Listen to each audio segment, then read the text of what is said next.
साक्षात् परम ब्रह्म तस्मै श्री गुरुवे नमः। अज्ञानतिमिरन्धस्य ज्ञानाञ्जनशलाकया चक्षुरुन्मीलितं येन तस्मै श्री गुरुवे नमः। पूज्य बाबा के चरणों में नमन करते हुए कुछ बातें आपसे करेंगे। देखिए, गीता का एक श्लोक है, उसी से शुरू करते हैं। जत करो से जदस्नासे जत जुहो से ददा से जत तपस्या से कौन्तेय तत्पुरुष सुमदर्पणम। भगवान ने अर्जुन से कहा कि अर्जुन, जो कुछ तुम करते हो, जो भी हवन करते हो, जुहो से करो, जब करो से जदस्ना से, जो करते हो, जो खाते हो, जब जुहो से, जो हवन करते हो और जो देते हो, ये सब कुछ हमारे में अर्पित करो। और साथ ही ये भी कहे, जब तपस्या से कौन्तेय, जो तप करते हो वो भी मेरे अंदर मुझ में अर्पित करो। तो अपने पास कुछ मत रखो। क्यों? अपने पास रखोगे तो अहंकार बढ़ेगा, अहम बढ़ेगा तो उससे नाश होगा। मुझ में अर्पित कर दो तो तुम्हारे अंदर अहम की वृद्धि नहीं होगी और उत्तर तुम मोक्ष मार्ग की ओर अग्रसर होगी। तब ये प्रश्न है कि यद करो से जदस्नासी यद जुहो से ददा से जद, जो कुछ करते हैं कि जो भी करते हो मुझ में अर्पित करो। तो यदि हम करके अर्पित करते हैं तो करने का अभिमान, और हमने अर्पित किया ये भी अभिमान आने की संभावना है। इसलिए प्रहलाद जी कहते हैं, जहाँ नवदा भक्ति आई है भागवत में, तो श्रीधर स्वामी का ये मत है कि प्रहलाद जी कहते हैं कि अर्पिता सती क्रियते न तो कृत्वा अर्पित। माने भक्ति समर्पण पूर्वक ही की जाती है, करके अर्पित नहीं की, पहले ही समर्पित कर। तो ये कहिए कि फिर जब हुआ ही नहीं तो अर्पण कैसे हो? श्री स्वामी कहते हैं अर्पिता सती क्रिया, पहले ही अर्पण कर, उसके बाद करो। तो पहले अर्पण करेंगे तो उसका मतलब ये है कि वो भाव जब पहले ही भगवान से जुड़ जाएगा कि जो कुछ हम करने जा रहे हैं, जो कर रहे हैं, वो आपके लिए है, आपका ही है, वस्तुतः मेरा इसमें कुछ नहीं। अब बात सही है, स्तुति कौन करता? ध्रुव की पढ़िए स्तुति, तो क्या गुरु ने स्तुति किया? अरे ध्रुव को वाणी कब आई? पस्पर्श बालम कृपया कपूरे। भगवान देखे कि ध्रुव जो है कुछ हमारी स्तुति करना चाहते हैं और वाणी आ नहीं रही है, 5 वर्ष का बालक। तो उन्होंने तुरंत शंख से, कम उमये न पाणिना, केवल शंख से स्पर्श नहीं किया, ध्रुव के कपोल को, गाल को, कम्बु जिस हाथ में शंख है उस शंख से ही ऐसे स्पर्श कर। तो स्पर्श होते ही तो भगवान का शंख भी चेतन है और उनका अंग तो कुछ पूछना ही नहीं है। तो जैसे ही स्पर्श हुआ कि उसी समय ध्रुव के अंदर वाणी आ गई और वह स्तुति शुरू कर दी। तो बिना भगवत संबंध के कोई सत्क्रिया, अच्छी क्रिया हो नहीं सकती। तो प्रश्न ये है कि करने के पहले अर्पित कैसे करें? तो देखिए, एक सामान्य श्लोक है, आप सब लोग जानते हैं, तुम्हें वो माता च पिता तुम्हें हो, तुम्हें वो बंधुश्च सखा तुम्हें हो, तुम्हें वो विद्या द्रविणम तुम्हें हो, त्वमेव सर्वं मम देव।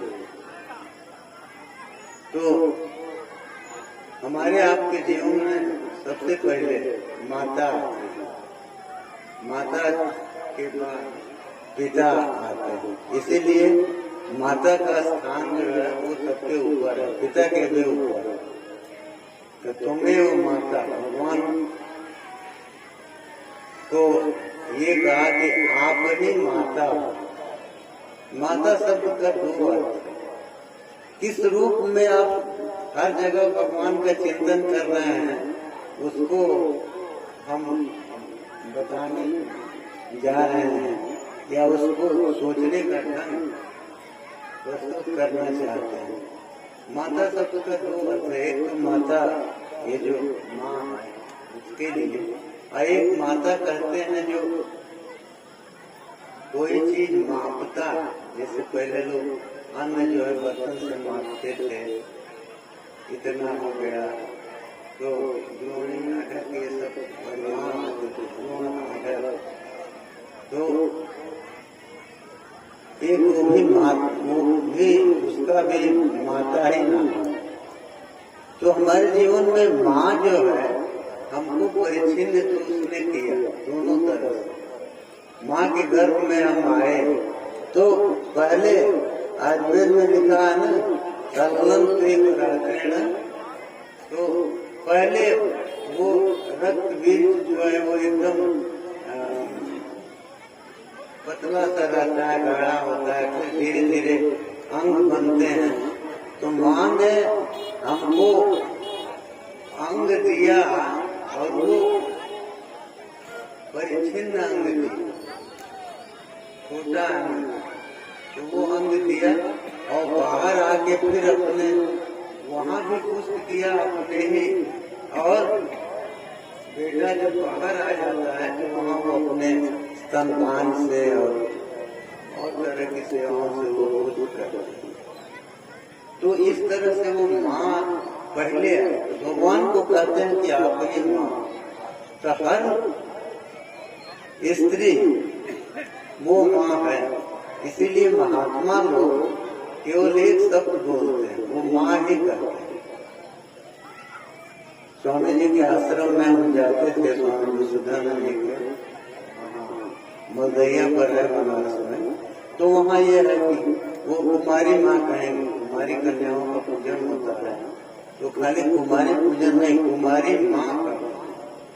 तो ये और इतनी श्रद्धा, वो स्वयं एक 5 वर्ष तक की ब्राह्मण कन्या का प्रतिदिन पूजन होता था और उनके पत्तल से, उनकी थाली से उच्छिष्ट उस कन्या खाया हुआ वो लेते थे। पहला उनका वही होता।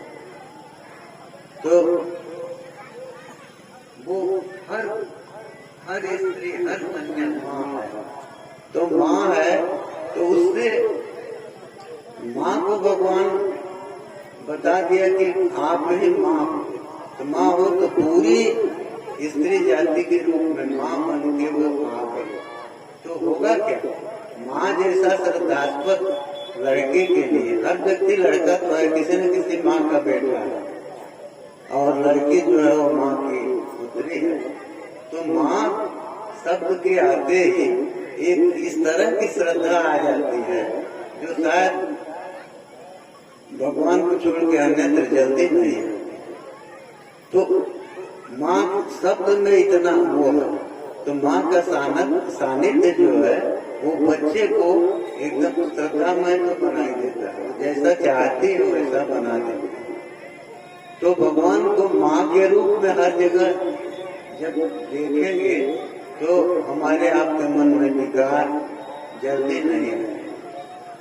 और फिर पिता कहा कि आप पिता, तो क्यों अर्जुन ने कहा ना गीता में, पिता से लोक से चराचर, आप चर और अचर दोनों के पिता। अब देखिए हम लोग केवल ये सोचते हैं कि चेतन जितने हैं, मनुष्य पशु पक्षी या जितने इनके पिता नहीं, भगवान चर और अचर, लोक से चराचर से। तो लोक मन जो कुछ दिखाई दे रहा है, और उसमें दोनों ही हैं, चर और अचर। कुछ चल रहे हैं और कुछ अचर, कुछ नहीं चल रहे। तो उनके पिता तो है क्या, पिता का गुण पुत्र में आता है, जितना ही आता लेकिन आता है। तो भगवान का गुण भी जो आएगा, जब संपूर्ण लोग उनकी संतान है तो इसमें भी वो गुण तो आएगा। इसलिए हर पिता के रूप में भगवान को व्यवस्थित बताया कि आप ही पिता हो, माता भी हो हमारे और पिता भी। तो मतलब क्या हो कि आपसे अतिरिक्त कोई नहीं है। आप ही माता के रूप में भी हो, आप ही पिता के रूप में भी हो। और बंधु, आप बंधु किसको कहते हैं? वैसे तो सामान्य परिभाषा ये किया कि राजा द्वारे स्मशाने तिष्ठति सभावना। जो राजे पर कोई समस्या हो तो कचहरी आदमी न्यायालय में जो साथ देता है और स्मशान में जो साथ देता है वो बंधु। बंधु शब्द का अर्थ क्या है? बंधनात् के बंधु, जो बंधन का कारण बनता है, अपनी ओर खींचता है, वो बंधु। तो कहा कि आप प्रभु बंधु भी आप, तो मैं वो बंधु, आप ही बंधु माने बंधन के कारण आप। तो बंधन के कारण हो क्यों? आकर्षण हर रूप में जाकर के, और उस रूप को, इस रूप में आपकी सत्ता से वो रूप दिखाई देता है कि बंधन का कारण। बंधन क्यों? हम उधर आकृष्ट हो। तो कहा कि वो कोई दूसरी चीज नहीं है, उस बंधु के रूप में भी आप ही। तुम्हें वो बंधु और सखा तुम्हें, और सखा मित्र भी आप ही। तो मित्र तो वो हैं, क्यों कि उसमें दिया है ना, श्रुति में आता है द्वासुपर्णा सहिजा सखाया। दो पंख वाले पक्षी हैं, आइए दोनों जो है मित्र, सहिजा सखाया, एक ही वृक्ष पर रहते हैं, इस शरीर रूपी वृक्ष पर वो दोनों रहते हैं। लेकिन अंतर इतना ही है, तयोरेका विफलम स्वादवती अनस्नन्यो अभिजात। कहते हैं उसमें एक जो है मैंने जी वो स्वाद और स्वाद का भक्षण करता है, वो चला गया विषय के। लेकिन दूसरा मित्र जो है वो बिना खाए ही विषय का आस्वादन नहीं करता, लेकिन फिर भी वो विद्यमान रहता है। तो प्रश्न ये है कि मित्र जब भगवान को बता दिया, बंधु बतलाया, तो बंधु की सहायता करता है। अरे जीते जी भी सहायता करता है, और शरीर छूटने के बाद वो रहता है तो स्मशान तक जाता है। तो भगवान जब बंधु हो गए तो उनको भी तो कुछ करना ना, खाली बंधन के कारण नहीं बनते, वो मोक्ष के भी कारण। क्यों कि जो बांधता है वही खोलने में समर्थ। ये कहिए कि कोई हमारे गाय को किसी ने बांध दिया तो हम भी खोल लेते हैं, मैंने कोई दूसरा बांधे दूसरा खोले, वो ठीक है, लेकिन पूरी तरह से नहीं। क्यों कि जो बांधने वाला है वो खोलेगा तो उसको ये ध्यान में आए कि किस समय इसको खोलना, तो उसके हिसाब से वो बंधन लगाया और उस समय पर आसानी से खोल देगा। तो इसलिए वो बंधु के रूप में आकर हमको बांधते हैं। किस रूप में? केवल विषयों में आकर्षित करके नहीं, वो हमको हमारे अंदर कर्मा शक्ति को जगा करके, हमारे अंदर देवा शक्ति को जगा करके, देवताओं में आसक्ति, कर्म में आसक्ति, माता पिता में पूज्यता की बुद्धि, ये सब चीजें ला करके और उसमें भी वो बंधन बनते हैं। तो जरूरी है, उतना ही नहीं है। ये हमारे आपके शरीर में जो प्राण चल रहा है, देखिए विचित्र बात है, वायु है, वायु कभी रुकता नहीं, उसी तरह से प्राण भी कभी रुकता नहीं, रुक जाए तो फिर खेल खत्म। तो प्राण रुकता नहीं, लेकिन इस शरीर में इतने छिद्र हैं, इसके बावजूद वो निकलता नहीं, वो रहेगा। क्यों? वो भगवान का जो संकल्प है उससे बंधा हुआ।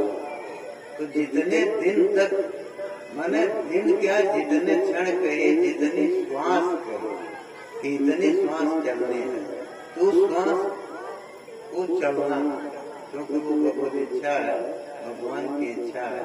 तो उनकी इच्छा जो है उसका सब पालन करते हैं, वो भी पालन करे। प्राण जो है वायुहीन है, तो आकाश, अग्नि, वायु, जल, पृथ्वी सब तो भगवान ने ही बनाया, सब उन्हीं से उत्पन्न है। तो जो उत्पन्न है वो उनके अधीन है और उनकी आज्ञा का पालन करता है। तो इस तरह से वो नियंत्रण भी करते हैं, बंधन माने नियंत्रण भी करते हैं। शरीर में प्राण का नियंत्रण है, इंद्रियों का नियंत्रण है। देखिए हमारी आपकी वाणी है, वाणी चलती है, ठीक है, लेकिन एक समय ऐसा आता है शरीर छूटने को पहले वाणी बंद हो जाती है। लोग कहते हैं अरे अब बोलचाल बंद हो गए, बोलचाल बंद हो गया माने अब वो सूचना आ गई। तो भगवान के दिए हुए ये सब है, इंद्रियां तुमने की दी हुई है, तो वो धीरे धीरे जब उनका संकल्प, प्राण निकलने का उनका संकल्प का समय आता है, तो उसके पहले ये लोग धीरे धीरे अपना कार्य करना बंद करते हैं। तो इस तरह से वो इंद्रियों के भी बंधन के कारण, और वो बंधन जो है वो ऐसा नहीं है कि केवल वो बंधन केवल कष्ट का ही कारण है। इंद्रियों को बंधन वो देते हैं तो नियंत्रण भी है, तो नियंत्रण है तो अपनी ओर जब उन्मुख कर देते हैं तो काम बन जाता है। जब तक विषयों की ओर इंद्रियों का मुंह मोड़ दिए तब तक तो वो संसार में भ्रमण करता रहता है, घूमता है, लेकिन जब उनकी ओर उन्मुख हो जाता है, अरे ये माइक है, माइक मान लीजिए यहाँ जब तक आप रखेंगे मुख के सामने रहेगा, आवाज देगा, इसको इधर हटा देंगे तब, तो वैसे ही है, वो रहने से मतलब नहीं है। इंद्रियां रहेंगी, प्राण रहेगा, शरीर रहेगा, सब कुछ ठीक है, लेकिन मन अगर निर्वासन हो गया, वासना को छोड़ दिए, तो फिर वो भगवान की ओर चला जाता। तब वही मन जो बंधन का कारण था, अब वो मुक्ति का कारण बन गया। इसीलिए लिखा है कि बंधाय विषयासक्तम मुक्ति निर्विषयम न। तो बंध का कारण वो बनता है जब विषय में आसक्त होता है, और जब मुक्ति का कारण बनता है तो उस समय उसमें वासना नहीं रहती, और उस समय मन में वो सारी सामर्थ्य आती है जिसको हम लोग सोच नहीं पाते। मन की शक्ति जो है वो बहुत अपार है। एक ब्रह्मा जी सृष्टि कर देते हैं इतनी, वही मन तो आपके पास भी है। तो जब आप इस मन को विषयों से मुक्त कर रहे हैं, और उसका उपाय तो संतों के पास है, भगवत भजन से वो मिलता है। और देखिए एक चीज है, हर आदमी सोचता है, हम भी सोचा करते थे, लेकिन ऐसा नहीं है कि गुरु नहीं, गुरु हैं, अभी भी हैं, और कली के अंत तक रहेंगे, कहीं कहीं कोई वो नहीं है। और जब आपको जिस चीज की जरूरत है वो मिल जाती है।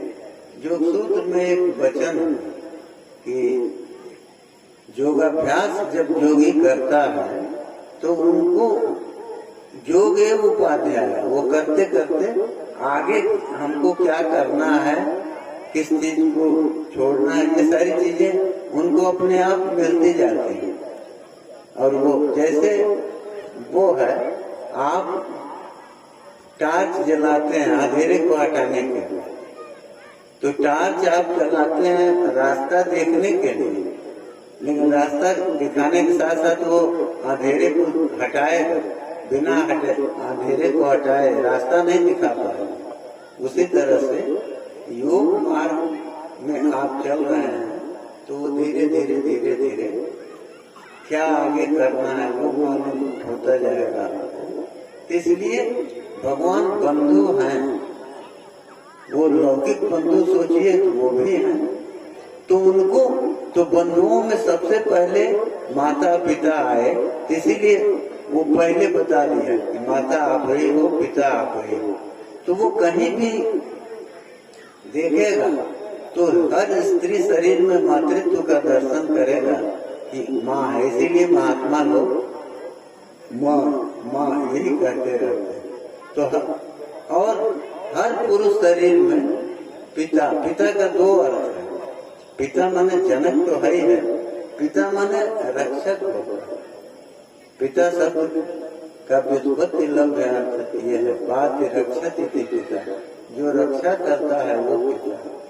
तो भगवान रक्षक के रूप में और जनक के रूप में, दोनों रूप में हमारे आपके पिता, क्योंकि उनके बिना ये कैसे कौन बनाएगा इस शरीर को, तो कोई दूसरा तो है नहीं, तो वही बनाते हैं। और हम लोगों का शरीर ही नहीं, ये जितनी चीजें दिखाई दे रहे हैं सब तो वही बनाते हैं। इसलिए बंधु वही है, और बंधु के साथ साथ मित्र, मित्र हैं सबसे अच्छे। तो मित्र जो है वो जो न मित्र दुख हो दुखारी तिनहि बिलोकत पातक। तो भगवान यदि लौकिक हम लोगों की तरफ बन जाए मित्र, कि जब तक स्वार्थ रहा मित्र को देखे, नहीं तो बस जहाँ किनारा नदी का मिला इसे हाथ से कर दिए गए, काम खत्म। तो इस तरह का काम वो नहीं करते, वो हमेशा के मित्र हैं। और इसीलिए एक ही वृक्ष पर बैठे हैं, इसी वृक्ष पर, और हमेशा ध्यान रखते हैं कि ये गिरे नहीं। तो लेकिन आपको देखेगा कौन, जब आप कुछ न करिए, एक बार उसकी ओर देखिए भी तो, तभी तो वो भी देखेगा।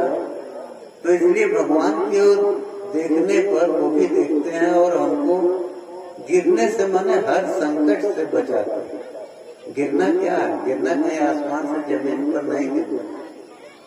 अपनी जो मनस्थिति है, अपना जो मार्ग है जिस पर हम चल रहे हैं, जिस लक्ष्य की ओर बढ़ रहे हैं, उस लक्ष्य के पाने के पहले जितनी बाधा आती है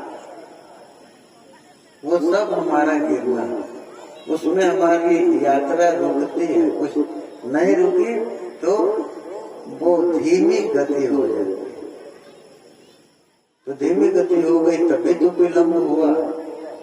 तो इसलिए भगवान जो है वो मित्र के रूप में रक्षा करते हैं, इस तरह से हमारा प्रबोधन करते रहते हैं, हमको ये चेतना देते रहते हैं कि ऐसा करो करो। मन तो अपना कहता है, कोई काम करिए उसके पहले मन कहता है कि ऐसा नहीं ऐसा होना चाहिए, वो कहता है। उसके बाद हम आप भले उसको नकार दे, उसके बात को न माने, लेकिन वो तो कहता है। इसलिए भगवान जो है वो मित्र का काम करते हैं और हमारे आप को आगे आगे वो बढ़ाते हैं, भगवती से रोकते हैं। ये लिखा है ना कि आपद गतन चचाती ददाती काले। मित्र जो है वो करता क्या, विपत्ति में रहने पर मित्र को छोड़ता नहीं और जरूरत पड़ती है तो देता। भगवान क्या करते हैं, तो गीता में कहेंगे योग क्षेमम वहां में कहे कि हम योग और क्षेम दोनों करते हैं। जो उसको चाहिए वो देते हैं और जो उसके पास है, तो पास है दोनों हो गया ना, जो उसके पास पहले से है और जो भगवान ने दे दिया दोनों उसी के पास है, तो उसकी रक्षा कौन करे, तो कहते हैं कि हम ही करते हैं।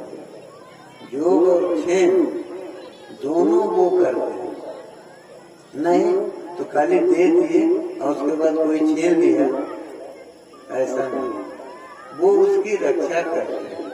तो क्यों, वो हमेशा उनमें समर्पित हो गए, अपना वो कुछ नहीं रखता। उसको तो ये है कि जो भी हमारे पास कुछ है ही नहीं है, जो है वो सब आपका, इसलिए वो सखा मित्र भी है। और तुम्हें वो विद्या द्रविड़म, विद्या मनुष्य शरीर पाने पर या हर जगह आदमी को विद्या की जरूरत है। विद्या का केवल नहीं मतलब बिना पढ़े लिखे लोग जो है उनके पास कोई विद्या है, मान लीजिए कोई बहुत अच्छा मिस्त्री है, कोई बहुत अच्छा कारीगर है, तो वो विद्या तो उसके पास है, तो वो आपको सीखना होगा तो वहां जाना पड़ेगा। तो कहे कि हर विद्या आप ही, इसे तो परा और अपरा विद्या ये दिया, तो परा विद्या जो है ब्रह्म प्राप्ति का कारण है, भगवान से मेल कराती है, और अपरा विद्या जो है वो लोक में हमारे मार्ग का निर्धारण कराती है और हमको जीने का रास्ता और हमारे सन्मार्ग का दिग्दर्शन वो कराती है। तो ये सारे शास्त्र जो हैं वो इसी विद्या में है, अपरम, और परम विद्या जो है वो मोक्ष का कारण बनती है। तो तुम्हें वो विद्या, और फिर द्रविणम तुम्हें कहे कि आप द्रविण, धन भी आप ही, तो धन आप ही हैं। तो अब धन जब भगवान है तो उन पर हमारा नियंत्रण कैसे है, हम दिन भर फावड़ा चला के अपनी इच्छा के अनुसार प्राप्ति कर लेंगे। अरे भगवान के रूप में धन है तो वो जहाँ चाहेंगे वहाँ जाएंगे, जितने दिन के लिए चाहेंगे वहाँ जाएंगे, और जिस तरह के आचरण में उनको, जैसे आपके पास आए और आपने रास्ता छोड़ दिया, तो रास्ता छोड़ दिया तो धन तो गिरेगा क्या है।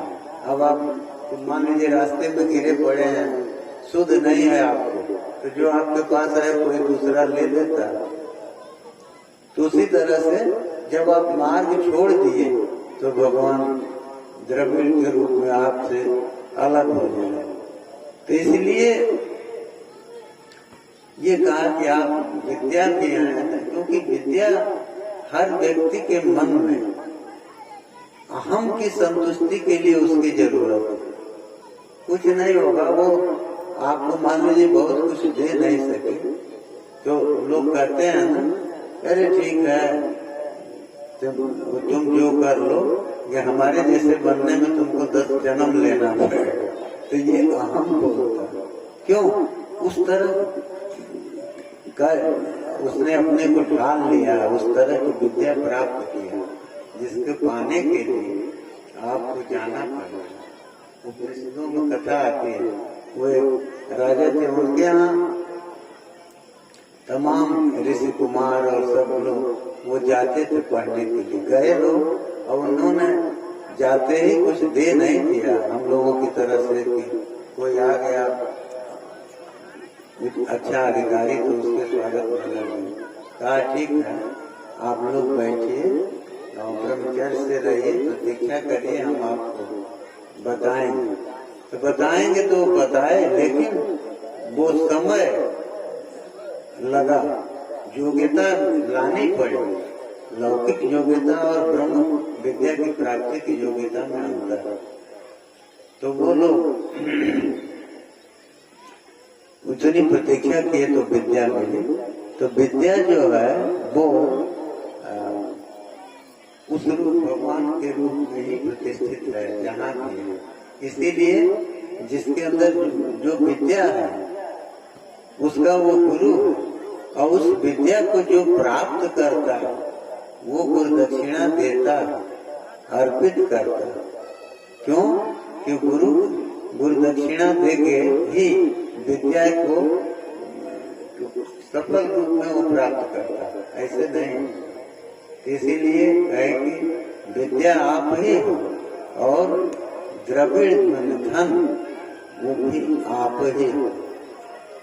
तो जब सब कुछ आप हैं, इसके बाद बचा क्या जहाँ मन जाएगा? जो भी दिखाई दे रहा हो तो कोई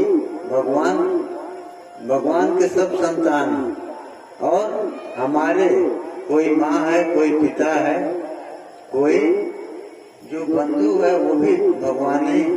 तो माँ भी भगवान के रूप में है, पिता भी भगवान के रूप में। और एक पिता नहीं, जितने पिता हैं, किसी न किसी के तो सब पिता हैं। तो वहाँ तो ये नहीं कहा कि आप पिता हैं तो किसके पिता हैं? अरे ये श्लोक तो सब लोग कहेंगे ना, तो सबके पिता हो, सबकी माँ वो हैं। तो सबको जन्म देने के कारण, सबकी सृष्टि करने के कारण वो माँ है, और सबका पालन करने के कारण भी, और सबको उपदेश देने के कारण मित्र जो है वो सही सही रास्ता देता है। इसलिए भी वो मित्र हो गए। अपने को गुरु नहीं कहे, वचन में यही कहा, वैसे जगत गुरु उनको कहते हैं, लेकिन मित्र भी उपदेश देता है, और मित्र का उपदेश आदमी उसको मान लेता है, इसलिए कि वो सरल भाषा में समझा के और कहता है। तो इसलिए हर रूप में भगवान को बता के, और हमको आपको ये शिक्षा दी गई इसमें कि हम उनसे अतिरिक्त कुछ भी न दें। तब जब हर रूप में उनको देखेंगे तो जो भी क्रिया हम करेंगे, मान लीजिए कहीं पढ़ने जा रहे हैं, कहीं किसी को शिक्षा दे रहे हैं, तो जो भी क्रिया करेंगे तो उसमें दो रहेंगे, उपदेष्टा होगा, शिष्य होगा। तो आप उसको उस रूप में देखेंगे कि ये उसी भगवान के पुत्र हैं जिनके पुत्र हम हैं। तो आपके अंदर बहुत श्रेष्ठता का भाव नहीं है। ठीक है, जितना हमको प्राप्त है वो बता दें। वो शिष्ट लोग यही कहते हैं ना, भाई ठीक है, जो कुछ आप पूछना चाहते हैं पूछिए, यदि हम उसका उत्तर दे सके तो देंगे। ये शिष्टता, क्योंकि उपनिषद में आता है कि जनक के सभा में वो गायों की सींग में सोना लगा के, चांदपुर में चांदी लगा के और गायों को रखे थे। बहुत गायें थी, और जनक का ये था कि हम प्रश्न करेंगे तो जो हमको हमारे प्रश्न का उत्तर दे दे वो गायों को ले जाए। तो अब कोई जल्दी साहस नहीं कर सका, सब ज्ञानी लोग बैठे थे। तो याज्ञवल्क्य ने पहले ही प्रश्न के पहले शिष्यों से कहा कि गायों को ले चलो, और राजा से कहा कि आप प्रश्न करिए। तो शर्त पूरी नहीं हुई तो पहले कहे गायों को ले चलो, हम इनसे प्रश्न का उत्तर देंगे। तो कहे यही है, यदि विज्ञास्याम, कहे कि आप प्रश्न करो, यदि हम समझ लेंगे प्रश्न का आपका उत्तर हमको आएगा तो हम उत्तर देंगे। तो ये शिष्टता है। क्यों? अरे उत्तर देने के पहले, प्रश्न होने के पहले ही गायों को तो कह दिए शिष्यों से कि ले चलो। तो इसका मतलब हो गया ना कि जो कुछ पूछोगे उस सब का उत्तर हम देंगे, आपको संतुष्ट करेंगे। तो इसलिए पहले ही गायों को खुलवाया। तो ये शिष्टता बताती है। गायों को जो पहले खुलवाए तो इसका मतलब तो ये है कि वो उत्तर देंगे। लेकिन कहते हैं कि राजन प्रश्न करिए, यदि हम समझ पाएंगे तो उत्तर देंगे। तो ये यदि कोई संशय में थोड़े कि कह रहे हैं कि हम समझेंगे तो उत्तर देंगे, ऐसा नहीं। वो कोई ये न समझे कि उद्धत है, अहंकार से बोल रहे हैं, इसलिए यदि का प्रयोग। इसलिए हमको हर रूप में भगवान को देखने के बाद हम जो भी क्रिया करेंगे वो समर्पण पूर्वक हो, हम उसमें नहीं आए। तो जत करो से जदसना से, ये जो भगवान ने गीता में कहा कि जो कुछ कर रहे हो, जो भोजन करते हो, जो भी हवन कर रहे हो, दान कर रहे हो, जो तप कर रहे हो, वो सब मेरे में अर्पित करो। तो मेरे में अर्पित कर दो तो अर्पित होगा कैसे? हर रूप में वही, ये सोच के। तो करने वाला कौन है? ये शरीर कर रहा है, इसके में प्रेरणा का जो स्रोत है वो कर रहा है। तो हर तरह से विचार करके जो करेगा वो अहम छोड़ देगा कि हमारे अंदर कुछ नहीं है, विचार छोड़ देगा, अहम आएगा। अहम मन मैं, तो मैं जो उसमें चलता रहेगा तो उससे अहंकार बढ़ता रहेगा। और जब भगवान की ओर उन्मुख होगा तो कहेगा कि प्रभु जो करा रहे हो वो हो रहा है, बाकी ठीक है। जब बंद करा दोगे करना या सामर्थ्य करा रहे हो, माने करने की सामर्थ्य दे रहे हो, ऐसा नहीं है। देखिए ये हाथ बड़ा हमको आपको ये लगता है कि तुम इसको ऊपर उठा दे, नीचे उठा दे, किसी ऐसे चला दे किसी के ऊपर, ऐसा नहीं है। हाथ जो है हमको अनुभव है, 17-18 साल की उम्र में एक दिन सो के उठे तो ये उठना बंद हो गया फाइलेरिया के कारण, एकदम उठता ही नहीं। तो फिर एक वैद्य जी आए तो वही दवा दिए, इसमें गदापूर्णा के रस में दिए थे जोगराज गुरुकुल, वही खाए थे 2-3 दिन ठीक हो गई। तो इसलिए कुछ भी आकस्मिक नहीं है। हमको जो मिला है हम सोचते हैं कि अरे कुछ नहीं तो हमारा है, जिसे चाहेंगे उपयोग करेंगे। जब सब कुछ उनके नियंत्रण में है तो आपका शरीर नियंत्रण में है। शरीर नियंत्रण में है इसका मतलब क्या है कि हाथ पैर आपका उनके नियंत्रण में नहीं है। तब इसमें ये प्रश्न लोग करते हैं कि जब सब उन्हीं के नियंत्रण में है तो जो कुछ हो रहा है तो उसके पुण्य और पाप के भागी हम क्यों? वो जो करा रहे हैं कराना तो उसका फल भी भोगे, हम क्यों उसका वो नहीं? उनके नियंत्रण में है, लेकिन हमको निर्णय जो है, जैसे देखिए परिस्थितियां तो आती हैं, उनके नियंत्रण में है तो मतलब क्या हुआ? आपके कर्मों के अनुसार वो उनको नियंत्रित करते रहते हैं। कर्मों के अनुसार ही आपको शरीर भी मिले। तो परिस्थिति आ गई, आपके पास कुछ नहीं है और आप भूखों मर रहे हैं, कोई आ गया आपके यहाँ, उसकी जेब में 500 की नोट है, तो दोनों रास्ता खुला, आप धीरे से चुरा लीजिए उसमें से या उनसे मांग लीजिए। तब जो भी करेंगे वो आप निर्णय आपका होगा। तो जब चुराने का निर्णय आप करेंगे तो निर्णय तो आपने किया तो इसका दंड आपको मिलेगा। मांगने का निर्णय आपने किया तो आप चोरी के दंड से बच जाएंगे। दोनों स्थिति में वो नोट आपके पास आएगी, लेकिन आप बिना कहे उनकी मर्जी के बिना ले लेंगे तो आप चोरी करने के अपराधी, और उनके देने पर लेंगे तो पाप से मुक्त होंगे। तो इसलिए भगवान जो है वो सबसे मुक्त रहते हैं, वो कहीं लिप्त नहीं। तो हम आप बंधते क्यों हैं? बस यही सुना के बंद करेंगे। हम आप बंधते हैं इसलिए गीता में लिखा है कि जैसे नाहं कृतो भाव बुद्धि जैसे न लिप्यते।